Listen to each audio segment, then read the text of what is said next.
What's going on, everybody? Hardbody here. It's a gorgeous fucking day.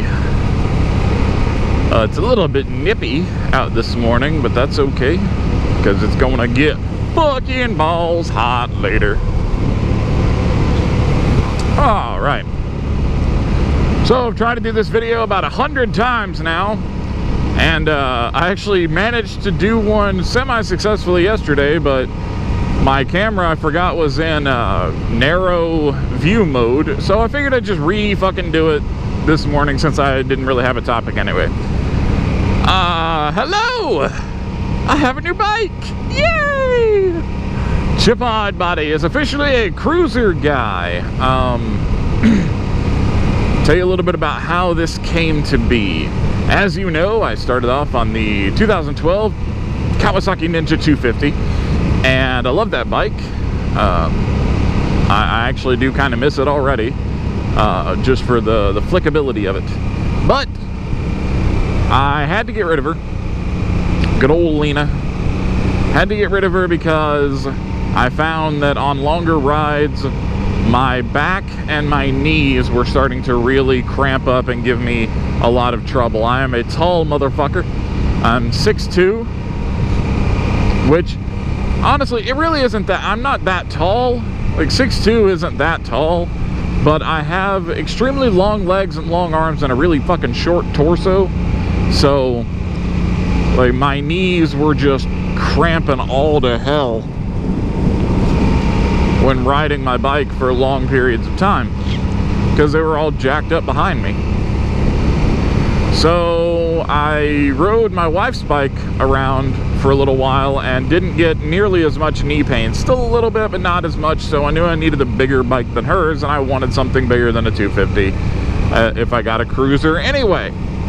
So I was looking around, and my first choice, as most of you know, was the Kawasaki Vulcan 900. That was the bike that I fell in love with, the look and like, I watched a bunch of YouTube videos and the sound of it. Oh man, I fucking fell in love with it. And I was like, okay, this is the bike I'm gonna get. And you should never fucking do that. You should never, when you're looking to get a new bike, or your first bike even, I feel like you should never fall in love with one specific type of bike and just be like, that's the one I'm gonna get. Because there are so many good bikes out there. There's so many amazing motorcycles out in this world that it's kind of dumb to just hone in on one and it be like your end-all be-all choice. So I had the Vulcan 900 as my primary choice, but I wanted to look around at some other bikes, and one of them was the Honda NC700X or NC700N. And the reason that I wanted to look at this bike is, and I know I'm probably going to get a little bit of flack for this, is because it's an automatic model. It's an automatic motorcycle, and I thought for long trips and for my wife's benefit, that'd probably be handy. I know there's a lot of people, half the fun of riding a motorcycle is shifting. Blah, blah, blah. Fuck you. That was the bike that I was considering. So if I wanted to try out or test out, sit on, whatever, the automatic model, I would have had to drive about 70 miles to Baltimore with no guarantee that I'd get a decent trade-in on the Ninja when I got there. So there was a shop much closer that had the standard model. So it's exactly the same fucking bike, except, you know, one's a standard, one's a automatic. So I was like, well, I'll go sit on this one and just make sure that it fits me right and see what they quote me on a trade-in, because it should be pretty much even across the board, right? So I go to this place in York, Pennsylvania, called Action Motorsports, and these guys are fucking awesome. I loved going there. You know, it's a motorcycle dealership, so obviously there are a bunch of bikes to drool over, which is one of my favorite things to do. I just love drooling over bikes, and I like sitting on them and feeling how each one feels different and blah blah blah. I wish I'd had Motobat with me. He could have sniffed the seats a little bit and told me, you know, about the previous owners, but whatever. So I went to this place, and I went there with the sole intention of sitting on this Honda and checking to see what they estimated my trade-in value as. I did not go there with the intention of riding away with a new bike. So we get there, and we're kind of browsing around, and while they're inspecting the Ninja, and they don't have any Kawasaki's there. They deal in Suzuki, Honda, and one other type of bike, and I can't remember what the fuck it was right now.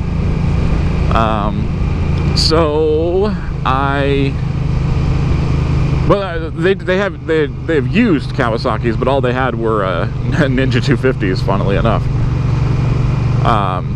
So while I was there, you know, the guy, he's a sales guy. He's got to try to make a sale. So he was like, you know, while you're here, do you want to just look around at what we have?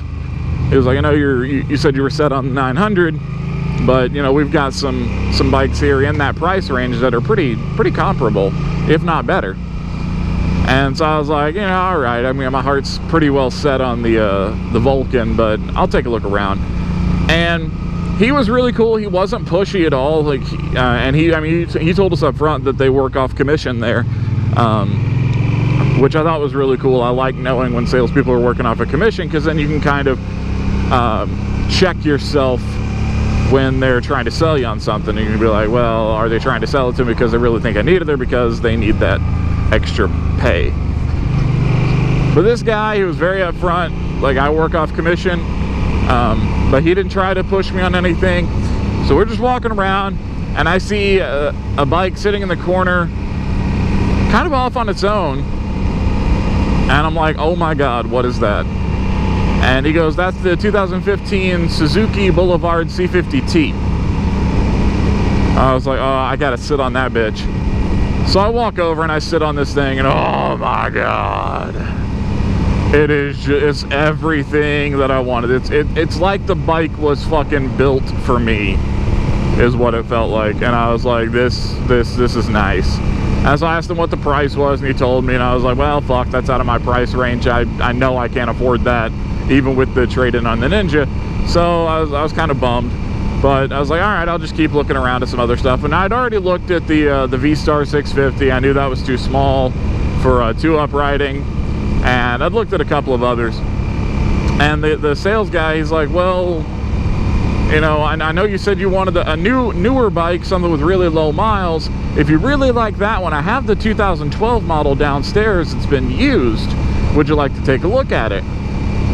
And I was like, yeah, sure, why not? You know, we're already here. They're still taking a little while to do the appraisal on the Ninja, blah, blah, blah. So we went downstairs and we're looking, and it takes me a minute before he points out the Suzuki. And I'm looking at a couple of other bikes, and I'm looking at the prices, and I'm like, well, these are actually pretty fair prices for a used bike. That's good. That's a bonus. And I liked what I saw as far as the condition of the bikes. I was just like, you know, these just aren't really what I'm looking for.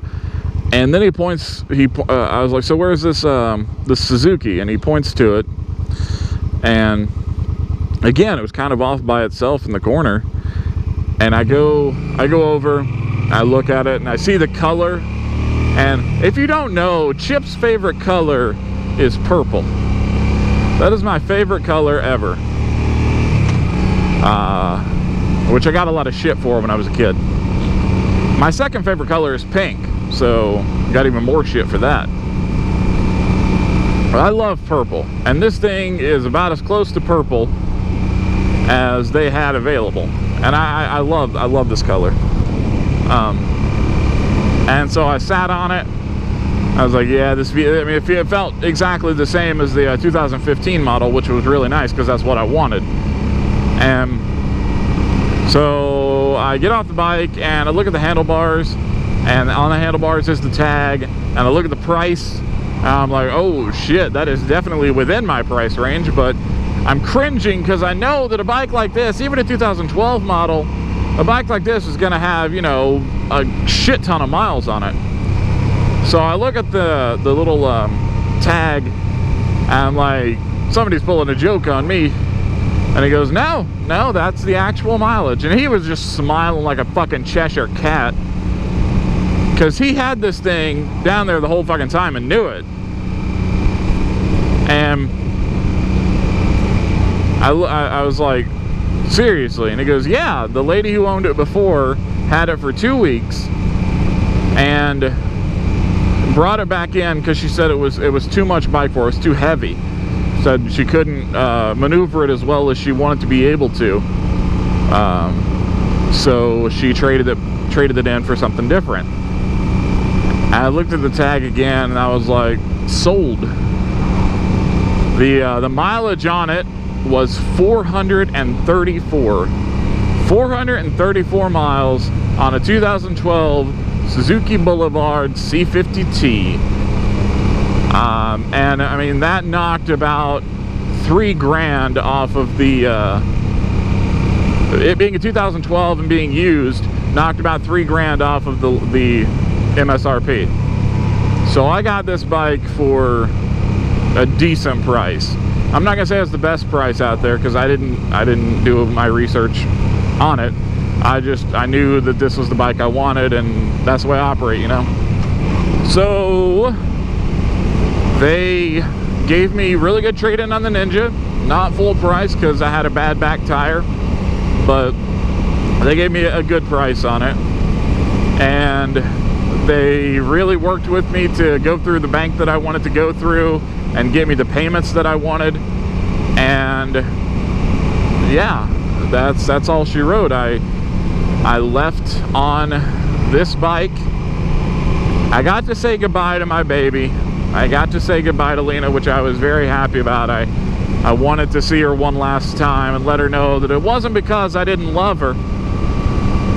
Daddy just had to move on, you know. Sometimes we hurt those closest to us, and she was definitely hurting me. So that's it. That's the story of how Chip got a new motorcycle. And I love this fucking bike so far, man. I've been riding the shit out of it every chance I get. Still getting used to its little quirks and eccentricities, but like, I feel like I fit on this bike more than I ever did the Ninja. So that's it. I just wanted to introduce you guys to the new star of the Chip Hardbody channel, and let you guys know what all's in store for you when you watch. You're going to be seeing a lot of the cruiser. I'm going to be doing a walk around video. I'm going to be doing a 1,000-mile review. What else? So that's coming. A few customizations, a few mods are coming. And I hope you guys will stick around to enjoy them. I'm going to try to keep them as entertaining as possible, as always. There's also a new Chip Yells video coming very soon, so stay tuned for that. And I'll let you guys go now. This is Chip Hardbody saying I hope you're having a real nice fucking day. I know I am. Get out there and ride. Peace.